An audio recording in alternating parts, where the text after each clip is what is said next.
Os melhores lançamentos e os melhores jogos estão na Guilda de Jogos. Acesse lá guilda.store. Fala galera, aqui Chico Mota do Ludáticos em mais um Jogo na Mesa. Hoje apresentando o Seven Wonder Duels.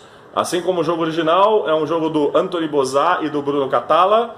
Jogo muito bacana que adapta as regras do já tradicional Seven Wonders para duas pessoas, porque o Seven Wonders antigo ele tinha uma mecânica bem ruim de jogo para duas pessoas, que não funcionava muito bem, e agora o Seven Wonders Duels, um joguinho pequenininho aí, que traz a possibilidade de jogar com o mesmo flavor, muito parecido com o Seven Wonders convencional, só que com uma regra bem legal para duas pessoas. Estou aqui com o Diego, né, já que o jogo é de duas pessoas, vamos jogar só eu e ele, e estou aqui com o setup pronto pro jogo. Vou explicar brevemente o manual do Seven Wonders. É um manual pequeno. Ele, apesar de ser um jogo que eu particularmente acho um jogo simples, já teve muitas discussões no Board Game Brasil sobre isso. Ele não é um jogo para iniciante, ele não é um jogo tão simples assim, porque ele é um jogo de construção de civilização. Então ele tem... Opa, tava com a câmera parada no nada na mesa. Então ele tem uma certa estratégia, uma dose estratégica muito alta, e ele tem a parte de iconografia dele que torna ele um jogo não tão simples assim. Mas na primeira vez que você joga, você já entende o jogo e a coisa transcorre normalmente. Então, conheça você o Seven Wonders o normal, né? A primeira versão do Seven Wonders ou não, vou explicar o Duels para vocês. Então o jogo transcorre em 30 minutos no máximo, ele vai transcorrer em 3 eras diferentes, então aqui nós temos os decks das 3 eras. Para o setup, para cada deck você vai embaralhar e tirar aleatoriamente 3 cartas do primeiro, 3 cartas do segundo, vai tirar 3 cartas do terceiro, embaralhar as guildas e colocar 3 cartas de guilda no terceiro. Nós temos as maravilhas, que vão ser embaralhadas, as 12 maravilhas, e nós vamos colocar em 2 rodadas. Primeiro, 4 maravilhas, na segunda rodada, 4 maravilhas. Há um tabuleiro central, que é o tabuleiro de poderio militar, que é esse tracking aqui, que tem esse componente, esse marcadorzinho militar bem bacana. O tracking de ciência e tecnologia, e que também tem esses 5 discos, né, de poderes de ciência e tecnologia que são colocados aleatoriamente, e a reserva de moedas. Cada jogador começa com 7 moedas, né, no início do jogo, e o jogo, como comentei, transcorre em 3 rodadas, mas antes de começar as rodadas são sorteadas e escolhidas as maravilhas. Então são sorteadas 4 maravilhas inicialmente, que assim como o Seven Wonders convencional tem aqui o custo da maravilha e aqui o efeito que ela faz. No entanto, no Seven Wonders normal você tinha que construir ela em 3 etapas, aqui você constrói ela de uma vez só. São abertas as 4, determinadas o first player, aí o first player vai escolher uma, o segundo player vai escolher, o outro player vai escolher 2, a que sobrar o first player leva. Aí serão abertas mais 4, o segundo jogador então vai selecionar a primeira, o primeiro jogador seleciona 2 e o segundo jogador fica com a quarta. Neste caso então, cada jogador terá 4 maravilhas na sua área de jogo prontas, mas como o nome do jogo é Seven Wonders, ao longo do jogo só poderão ser construídas 7 maravilhas. Ou seja, o primeiro jogador que fizer 4, o outro jogador vai acabar construindo só 3. Aí começa efetivamente a primeira era. No Seven Wonders convencional havia um draft de cartas. Aqui não. Aqui há, nessa estrutura das cartas, uma maneira de montar uma pirâmide, né? Ou a forma de apresentar as cartas na mesa. Então na primeira era as cartas marrons vão ser dispostas nesse formato. As que estão branquinhas são viradas para cima e as que estão em marrom são viradas para baixo. A primeira fileira de cartas brancas é as que estarão disponíveis aos jogadores no começo do jogo. Conforme as cartas vão sendo compradas e elas deixam de tocar as cartas superiores, as cartas superiores passam a estar disponíveis e assim por diante. Neste caso, então, nós vamos distribuir lá o primeiro deck e será iniciada a fase de compra a partir do primeiro jogador. O primeiro jogador, então, poderá fazer uma entre 3 ações. Ou ele comprará uma carta desta pilha, ou ele tirará uma carta disponível da pilha e descartará para ganhar moedas, ou ele poderá construir uma maravilha, descartando uma carta, colocando virada para baixo, embaixo da maravilha de escolha e pagando o recurso. Todo jogo é baseado em pagamento de recursos ou pré-requisitos para se construir.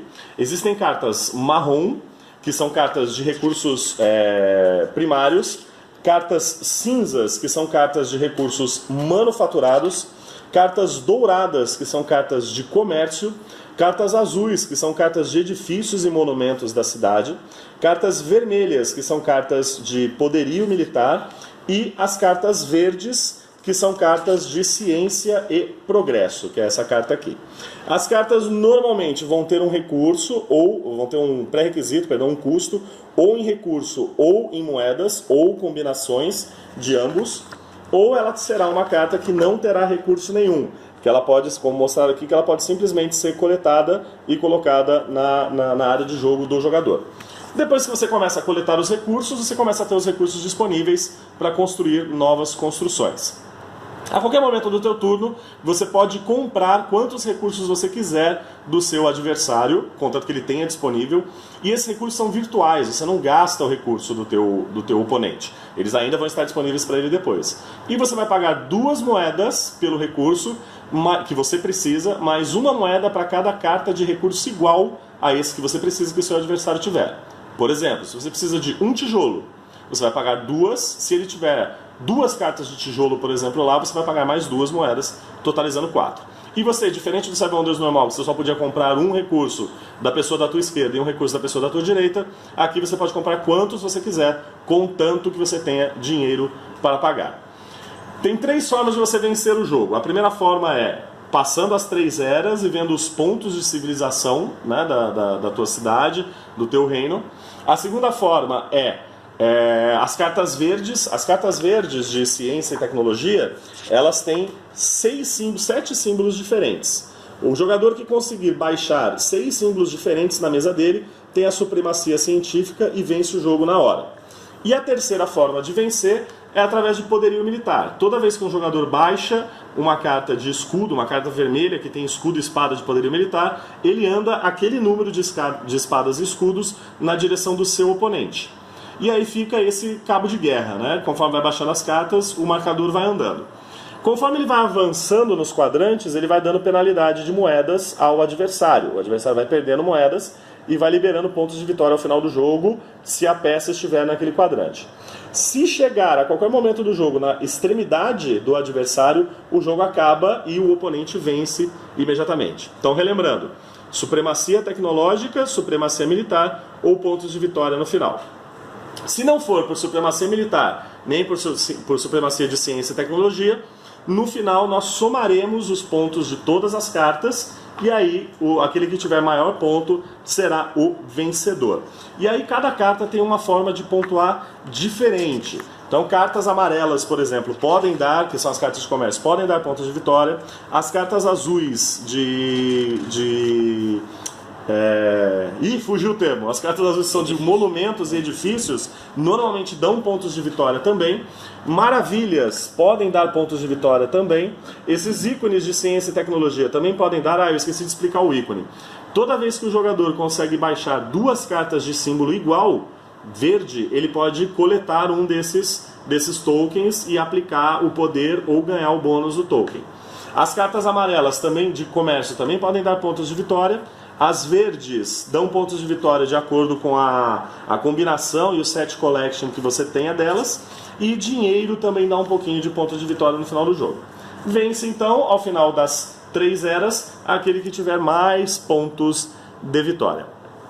De novo, Seven Wonders, tanto o Duel quanto o Seven Wonders convencional, são 2 jogos, depois que você aprende, joga 1 ou 2 partidas, fáceis de jogar, ele tem uma curva de aprendizado, mas a primeira vez que você joga, por conta da iconografia e da estratégia envolvida, ele pode parecer um jogo até um pouco difícil. É um jogo que eu gosto muito desde a primeira edição, da minha coleção era um dos mais jogados, e quando saiu o Duel, eu imediatamente comprei para poder resolver o problema da regra do jogo original para 2 pessoas, que era muito ruim. Então esse foi o Seven Wonders Duel. Se você gostou, deixa aí o seu joinha, não esquece de assinar o canal, acertar o sininho lá embaixo para poder receber as notificações e comenta. Fala aí se você gosta do Seven Wonders, se você acha que a regra dele é realmente melhor do que a do original, e fica ligado porque logo menos vem mais vídeos do Ludáticos por aí. É isso aí, galera, valeu!